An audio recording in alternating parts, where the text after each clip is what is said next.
사도행전 9장 26절부터 31절 함께 봉독합니다. 사울이 예루살렘에 가서 제자들을 사귀고자 하나 다 두려워하여 그가 제자됨을 믿지 아니하니 바나바가 데리고 사도들에게 가서 그가 길에서 어떻게 주를 보았는지와 주께서 그에게 말씀하신 일과 다메섹에서 그가 어떻게 예수의 이름으로 담대히 말하였는지를 전하니라. 사울이 제자들과 함께 있어 예루살렘에 출입하여 또 주 예수의 이름으로 담대히 말하고 헬라파 유대인들과 함께 말하며 변론하니 그 사람들이 죽이려고 힘쓰거늘 형제들이 알고 가이사라로 데리고 내려가서 다소로 보내니라. 그리하여 온 유대와 갈릴리와 사마리아 교회가 평안하여 든든히 서가고 주를 경외함과 성령의 위로로 진행하여 수가 더 많아지니라. 아멘. 네, 오늘도 주님과 함께 동행하시는 복되고 귀한 하루가 되시기를 소망합니다. 오늘 말씀은 이렇게 짧게 26절부터 31절까지 있지만 실제 시간은 굉장히 긴 시간입니다. 26절부터 보면 사울이 예루살렘에 가서 이제 사울이 바뀌어졌죠. 다른 사람이 되었죠. 그래서 사울이 이제 예루살렘에 가서 나도 예수 믿는 사람이다 이렇게 얘기를 하지만 사울의 이야기를 다 듣고 있었기 때문에 이게 사람들이 잘 믿지 않았습니다. 그때 사울을 보증해 준 사람이 누구냐면 바나바입니다. 사도행전 5장에 나오는 바나바 있죠. 밭을 팔아서 교회에 보냈던 권위자라고 했던 그 사람. 권위자가 뭐냐면 권위가 있는 사람이 아니라 권하여 위로하는 자. 개역 성경에는 그렇게 나와 있습니다. 권하여 위로하는 사람, 위로가 많았던 마음이 따뜻한 사람, 이 바나바. 바나바가 아니다, 이 사울은 내가 봤더니 정말로 그가 예수님을 믿게 되었다라고 제자들에게 이렇게 보증을 해 주었던 사람, 즉 바울의 스승과 같은 사람이 바나바입니다. 그리고 사도 바울이 나중에 바울로 이름이 바뀌고 이렇게 1차 전도 여행을 갈 때 그때 같이 따라갔던 사람이 아니라 데리고 갔던 사람이죠. 사울을 데리고 갔던 사람 바나바. 이 사람이 바로 바나바입니다. 이제 바나바가 보장을 해주는 거죠. 이 사람이 진짜 예수님 믿게 되었다. 그러니까 이제 예루살렘 교회에서도 사울을 인정해주고 그랬냐. 그렇지만 이제 아무래도 완전히 이렇게 믿고 있지는 않았던 그런 상황입니다. 29절에 보면 또 주 예수의 이름으로 담대히 말하고 헬라파 유대인들과 함께 말하며 변론하니 그 사람들이 죽이려고 힘쓰거늘 형제들이 알고 가이사라로 데리고 내려가서 다소로 보내니라. 유대인들이 여전히 또 바울을 죽이려고 합니다.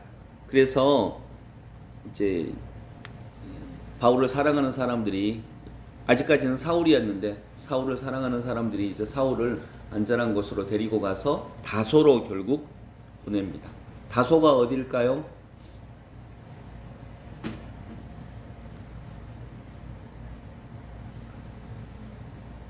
어제 시험이 다소 어려웠다고 하던데 여러분도 좀 어렵죠? 다소가 어디냐면 터키 지역에 있는, 터키 남부 지역에 있는 곳이에요. 근데 그거보다 더 중요한 건 다소는 사울의 고향이에요. 고향.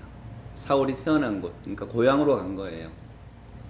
이제 목숨의 위협이 이렇게 달하니까 고향으로 갔습니다. 그리고 고향에 있는 동안에 예루살렘 교회에 있었던 일, 그리하여 온 유대와 갈릴리와 사마리아 교회가 평안하여 든든히 서가고 주를 경외함과 성령의 위로로 진행하여 수가 더 많아지니라. 아멘. 예루살렘 교회에서는 이런 변화의 역사가 이렇게 일어나고 있습니다. 사도 바울은 고향인 다소로 가서 있습니다. 그리고 사도 바울에 대한 이야기는 당분간 나오지 않고 안디옥 교회 이야기가 나오는 11장 그리고 13장에서 이렇게 나옵니다.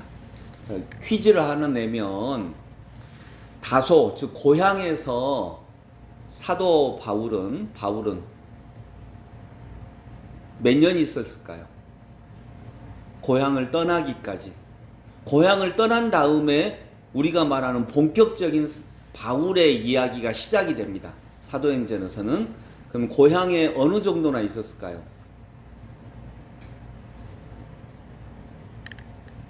고향에서 아마 바울은 교회를 개척했을 것 같습니다. 그리고 거기서 바나바가 자기를 부르기까지, 여기 바나바가 다시 전도여행을 가려고 할 때 누구랑 같이 가지 하다가 사울을 부르거든요. 아, 그 사람 있었지, 나랑 같이 가야지, 이렇게 불러요. 그때부터 이제 본격적으로 우리가 말하는 사울의 사역이 시작이 돼요. 그 바나바가 부르기까지 고향 다소에서 여러분 몇 년 정도 있었을까요? 아마 고향에서는 교회를 개척했고 예수님을 믿는 그 개척교회, 우리식으로 말하면 개척교회를 했을 텐데 그 숫자가 많아도 20명을 넘지 않았을 겁니다. 더 적었을 겁니다. 더 적었을 가능성이 훨씬 더 큽니다. 거기는 고향이었고, 지금으로 말하면 사도 바울은 하버드 대학 나온 사람입니다. 지금으로 따지면. 근데 고향에 가서 개척교회 하고 있어요. 그것도 10명도 될까 말까 하는. 아버지가 어떻게 봤을까요?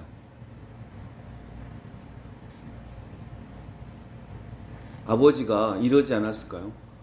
너는 도대체 뭐 하고 있냐, 여기서? 너 하버드 대학 나와놓고 지금 여기서 뭐 하고 있냐? 이렇게 아마 하지 않았을까요? 바울이 12년 동안 고향에서 그 일을 감당합니다. 아무도 봐주지 않고, 아무도 눈여겨보지 않고, 정말 빛도 없이 이름도 없이 그 고향에서 조그만 교회를 목회하는 그 시간이 약 12년입니다. 그리고 그 시간이 지난 다음에 바나바가 사울을 부릅니다. 같이 전도여행 가자고. 아마 성령님이 너 사울을 데리고 가라 이랬을 때 아마 바나바는 이랬을 겁니다. 사울? 누구지? 들어본 것 같은데 잘 기억이 안 나네. 아마 이랬을 거예요. 그만큼 잊혀진 존재가 됐었을 수도 있습니다. 네, 그 시간 동안 사울은 정말 빛도 없이 이름도 없이 사역했지만 그는 변함없이 사역했습니다. 아마 여러분들의 인생에도 이런 시간이 있을 것입니다. 아무도 인정해주지 않지만 꿋꿋하게 그 일을 해갔던 그런 시간들. 하나님은 그런 사람을 다시 부르십니다. 그리고 쓰십니다. 12년이 지난 다음에 바나바에 의해서 다시 발탁된 사울은 그때부터 하나님의 놀라운 정말 이방인을 향한 그릇이 됩니다. 이방인을 향한 나의 그릇이라 이렇게 하나님이 말씀하셨는데 사울의 입장에서는 이랬을 겁니다. 언제 쓰시지? 이방인을 향한 나의 그릇이라고 하셨는데 나는 여기서 언제 쓰임받는 거지? 말씀을 정리하면서 여러분 오늘 본문에는 명확하게 안 나왔지만 사울의 일생을 보면 여기서 거의 12년 동안 분명히 10년은 넘는 그 기간 동안 사울은 정말 아무도 눈여겨보지 않는, 아무도 인정해주지 않는 정말 초라하고 작은 일들을 계속 변함없이 해갑니다. 그리고 하나님과 동행합니다. 그리고 자기 내면의 실력을 쌓아갑니다. 성품도 쌓아갑니다. 그런 시간들 분명히 있는데 우리 아이들에게도 그런 시간이 있었을 거고 또 앞으로 더 있을 수도 있을 거고 여러분들의 인생에도 저의 인생에도 분명히 그런 시간이 있을 텐데 지금 혹시 그런 바울의 12년과 같은 시간을 보내고 있는 분이 있다면 오늘 바울이 정말 변함없이 그 시간 동안에도 하나님을 믿었던 그의 마음이 되어보시고 더욱더 용기 내어 원칙과 본질과 진리에 붙잡혀서 살아가는 그리고 그 길을 천착하는 하나님의 백성들이 되실 수 있기를 소망합니다. 기도하겠습니다. 고맙고 감사하신 주님, 은혜를 감사드립니다. 초창기에 사울이 변화된 다음에 어려움을 만납니다. 많은 사람이 그를 믿지 않습니다. 그러다가 결국 사울은 고향으로 내려갑니다. 그리고 고향에서 10년이 훨씬 넘게 정말 아무도 돌보지 않고 아무도 인정하지 않는 하나님의 일을 변함없이 해갑니다. 이때 마치 대나무가 5년 동안 땅속에 가만히 있다가 어느 순간 쑥 크는 것처럼 사울에게도 그런 시간인 줄로 믿습니다. 어쩌면 사울의 바로 이 다소 시간과 같은 이런 기간을 보내고 있는 분들, 그들이 더욱더 우리 자신을 향한 하나님의 뜻을 밝히 깨닫는 그러한 시간 되게 하여 주옵소서. 더욱더 하나님의 원칙을 붙잡고 작은 사역이라도 작은 일이라도 충실하게 감당하며 하나님 앞에 그의 내면이 쌓이고 실력이 쌓이고 본질에 대한 사랑이 쌓이는 귀한 시간으로 삼아 주옵소서.